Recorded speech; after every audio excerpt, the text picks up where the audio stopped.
J'ai conscience en tant qu'académicien et citoyen de ne pas mériter cette distinction. C'est vrai que vous avez si généreusement décidé de m'attribuer. Je la considère donc comme un hommage, pas à ma personne, mais au pays que je représente, le Portugal. C'est un hommage à tous les Portugais.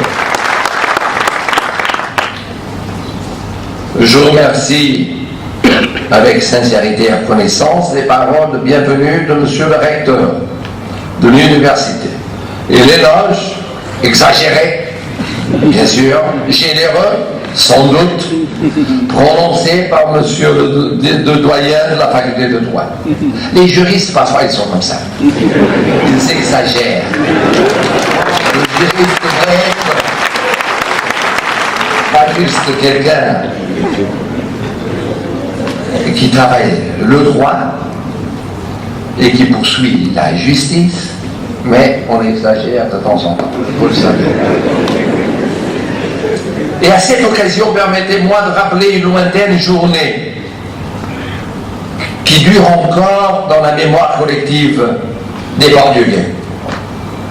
Il y a longtemps, le 27 janvier 1975, une session solennelle s'est tenue à l'Académie des sciences de Lisbonne afin d'accueillir en tant qu'académicien monsieur Léopold Sédar Senghor, à l'époque président de la République du Sénégal, avant de devenir docteur honoris causa à l'université de Coimbra.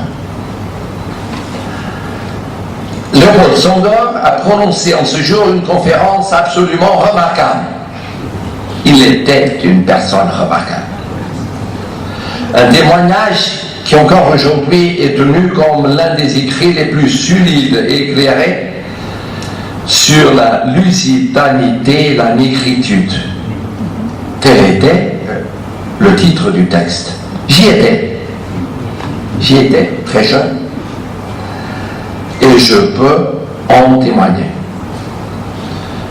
Lors de la présentation de Senghor à l'Académie, le professeur portugais, un professeur de littérature, a rappelé le penseur et l'homme d'État, le poète lyrique des chants d'ombre et le président de la République du Sénégal, en disant: outre l'élévation, la noblesse, le sens éthique, la sève généreuse de sa poésie et de sa pensée, j'admire profondément chez Léopold Senghor les qualités paradigmatiques d'homme de synthèse. En lui se complète et conjugue la fidélité aux origines de la négritude et le culte pour les sources gréco-latines de la civilisation européenne. Au fil des années, jamais l'homme politique n'a trahi l'humaniste, jamais l'homme d'État ne s'est dissocié du pédagogue. C'est avec ce même esprit de recherche d'une synthèse entre la tradition et la modernité que nous devons envisager aujourd'hui le rôle des universités. Car parler des rapports entre le Portugal et l'Afrique, le Portugal et le Sénégal, c'est parler du cosmopolitisme, de la vision universelle, de la capacité d'être partout dans le monde et de comprendre tout le monde. Communauté éparpillée dans les différents continents, mais surtout une culture humaniste, une perception de l'essentiel dans la dimension humaine. Et ça nous rapproche.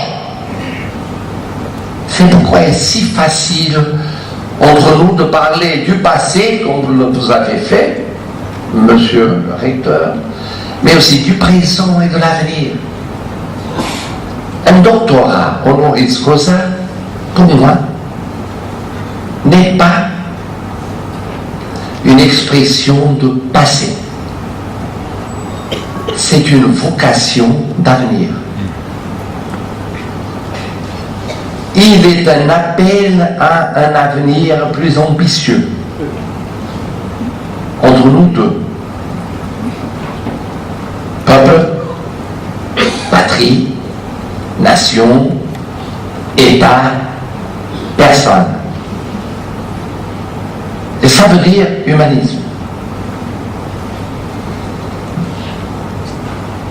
Et c'est pourquoi l'université, et partout où il y a ce message universaliste, université veut dire universalisme, des savoirs, des recherches, l'acceptation de la différence des autres, des principes comme la liberté, l'égalité, la démocratie, la justice sociale, la solidarité. Et quand je pense à ce titre que je viens de recevoir,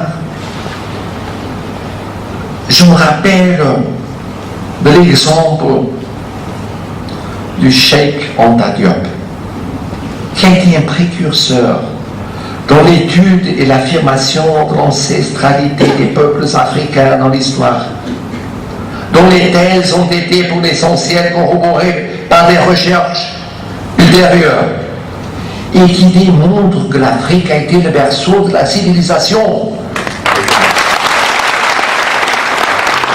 On parle des racines gréco-latines, on parle d'antiquité occidentale, on oublie les sources orientales, mais on oublie surtout ce berceau de la civilisation qui est l'Afrique, qui est votre continent. Alors parlons du Portugal et de ses rapports avec l'Afrique, je parle de l'Afrique et les rapports avec le Portugal. Car ces sources sont elles-mêmes aussi essentielles pour la tradition humaniste, universaliste, qui nous rapproche.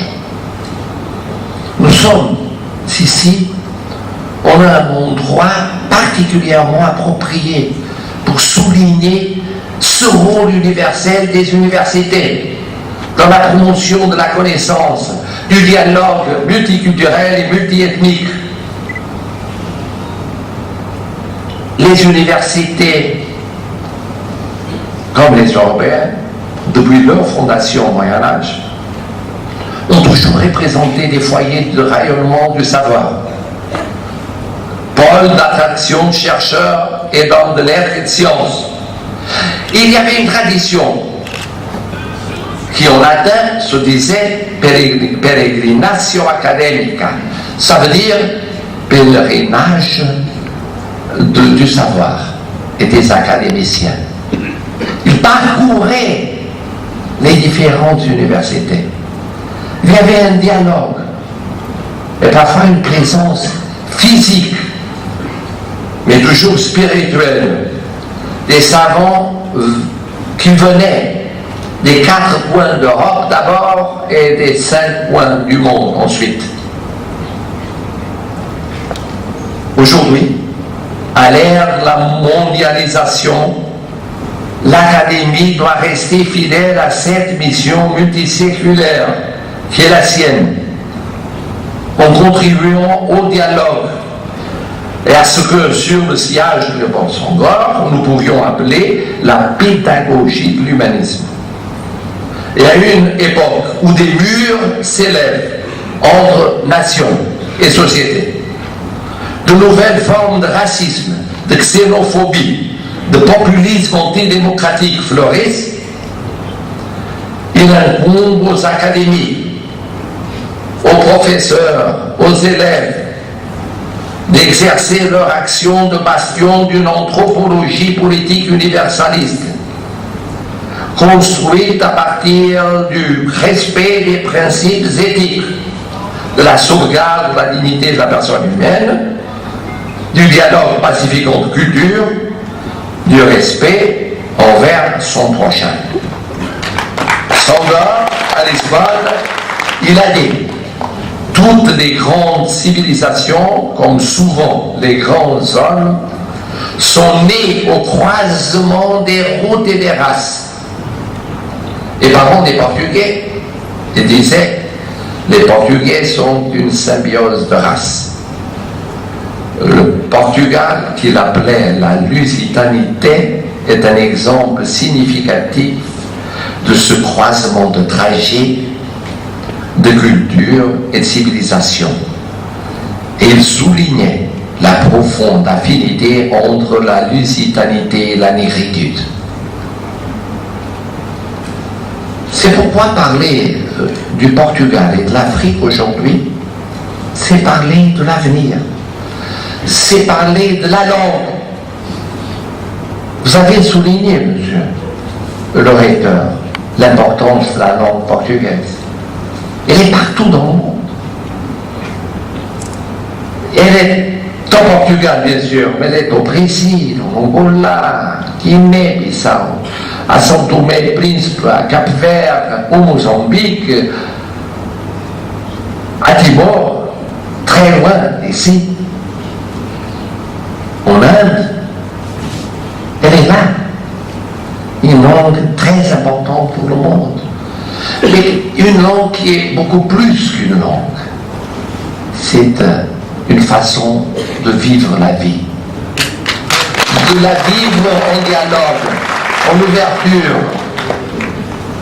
Pourquoi est-ce que le secrétaire général des Nations Unies est un Portugais, M. António Guterres? Pourquoi? C'est un symbole de cette ouverture, de cette compréhension. Et qui est-ce qui a soutenu sa candidature depuis le premier moment? L'Afrique. Les États membres des Nations Unies appartenant au continent africain. Avant les superpuissances, avant le reste du monde, ils ont compris qu'il y avait là un symbole de dialogue, d'ouverture, de compréhension, de solidarité, qui est bien sûr résultat de son talent personnel, mais d'une très spéciale façon que les Portugais ont de vivre leur vie. La langue en est un exemple. À la littérature, dans la musique, dans les arts plastiques, dans le dialogue entre universités et centres de recherche. Partout, l'esprit est toujours le même. Il doit rester le même. Qui est le vôtre? Qui est le vôtre? Qui est le vôtre? Celui du Sénégal. Qui est le vôtre? Celui de votre université en tant qu'universitaire.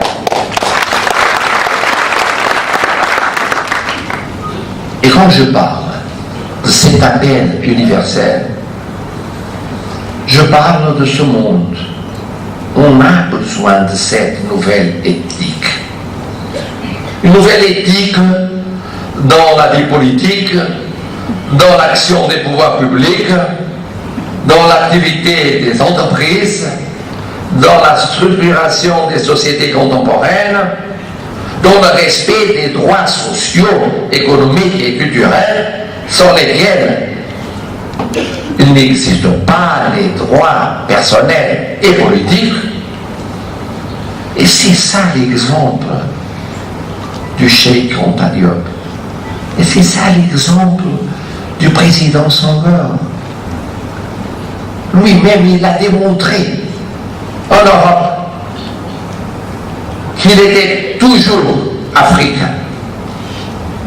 Mais il a fait sa maîtrise à la Sorbonne, montrant qu'il était encore plus brillant que plusieurs Européens, reprenant la tradition de la pérégrination académique, étant le premier Africain à siéger à l'Académie française. Ça veut dire montrant ce que c'est un citoyen du monde. Un citoyen de votre pays, mais surtout un citoyen du monde, de par son œuvre, de par son humanisme, de par sa culture, sans jamais perdre de vue les origines profondes qui liaient à ce pays. Voilà ce que la culture permet et favorise. La préservation des liens nationaux et en même temps l'universalisme du message et de l'exemple. La conjugaison entre le passé et le présent projeté dans l'avenir. Le lien incassable entre tradition et modernité. Il est du devoir des universités d'agir dans ce contexte. Pas uniquement comme centre producteur de connaissances, mais comme foyer de rayonnement. Sa race ou son ethnie, son genre, sa croyance ou son incrédulité, ses convictions politiques et idéologiques. Chez nous, un grand poète portugais, Miguel Torga, a écrit que les universités forgent ce qu'il appelait le trait d'union entre les pays, et les cultures, les communautés nationales et les groupes humains. Sans le savoir ni la liberté académique, il sera impossible de construire un État de droit démocratique. Bien sûr, je suis président de la République du Portugal et j'en suis fier, mais je suis beaucoup plus fier du fait d'être universitaire. C'est celle-là ma vocation, d'être un citoyen qui non seulement étudie, mais défend la liberté, l'égalité, la démocratie, la solidarité. Car la présidence de la République est une mission essentielle, mais transitoire. La vocation universitaire construisant ses valeurs est une vocation pour toute une vie. Ce n'est pas par hasard que tous les régimes totalitaires et dictatoriaux ont menacé et détruit l'autonomie des universités, sachant que l'esprit libre représente le meilleur antidote contre l'oppression. À notre époque, les universités représentent aussi des agents de développement. Son rôle dans la défense des valeurs et des principes qui mènent à la croissance économique, mais surtout à la dimension humaine de cette croissance, à la dimension sociale.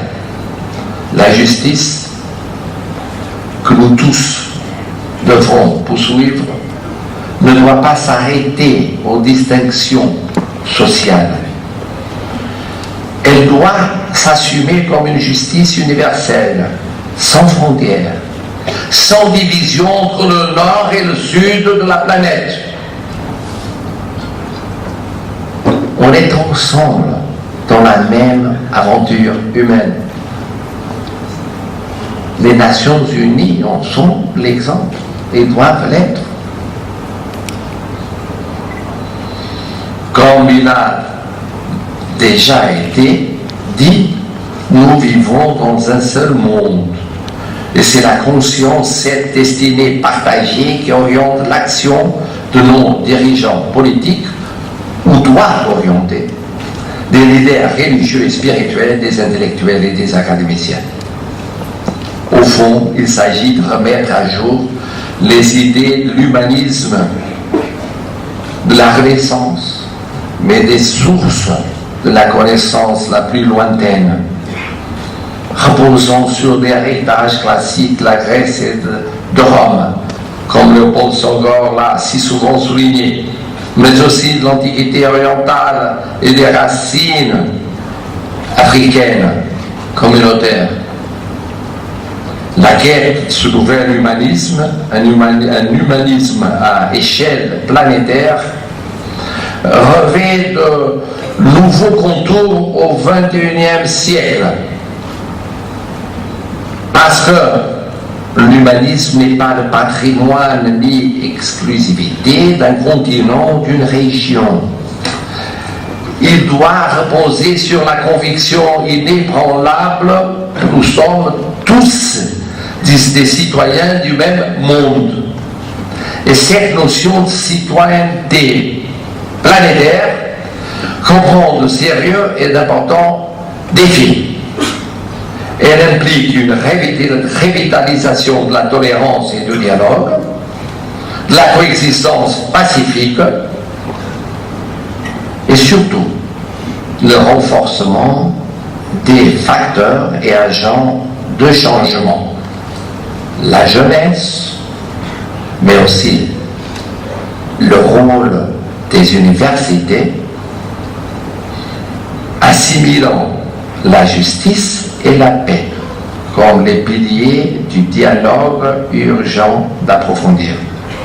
C'est pour cette raison que je me réjouis particulièrement en tant qu'académicien et surtout en tant que président de la République portugaise, puisque c'est un honneur dû aux Portugais, à ceux qui sont venus il y a des siècles ici, et d'autres qui ont maintenu à travers des siècles des liens culturels, des liens économiques, des liens sociaux, des liens personnels. Et aujourd'hui, c'est le cas, cette rencontre académique, on renforce ces liens, pensant à l'avenir. Et en entendant les jeunes gens me saluant en portugais au début de cette séance, j'ai été très ému. Parce que c'était un portugais plus beau que celui qu'on parle chez nous. Un portugais doux, un portugais parlé par des milliers de Sénégalais, ici. Depuis l'âge de 10 ans, 11 ans, 12 ans, 13 ans, 14, 15 ans, jusqu'à l'université. Mais c'est comme ça qu'on poursuit le dialogue, sachant faire bâtir les ponts de la langue, de la culture, de la compréhension humaine. Et je vous en remercie beaucoup. Par cet moment inattendu, plus fort, plus solennel, en même temps, si doux, pour un cœur comme l'est le portugais, et vous le savez, on est doux comme vous êtes doux. Dans la musique,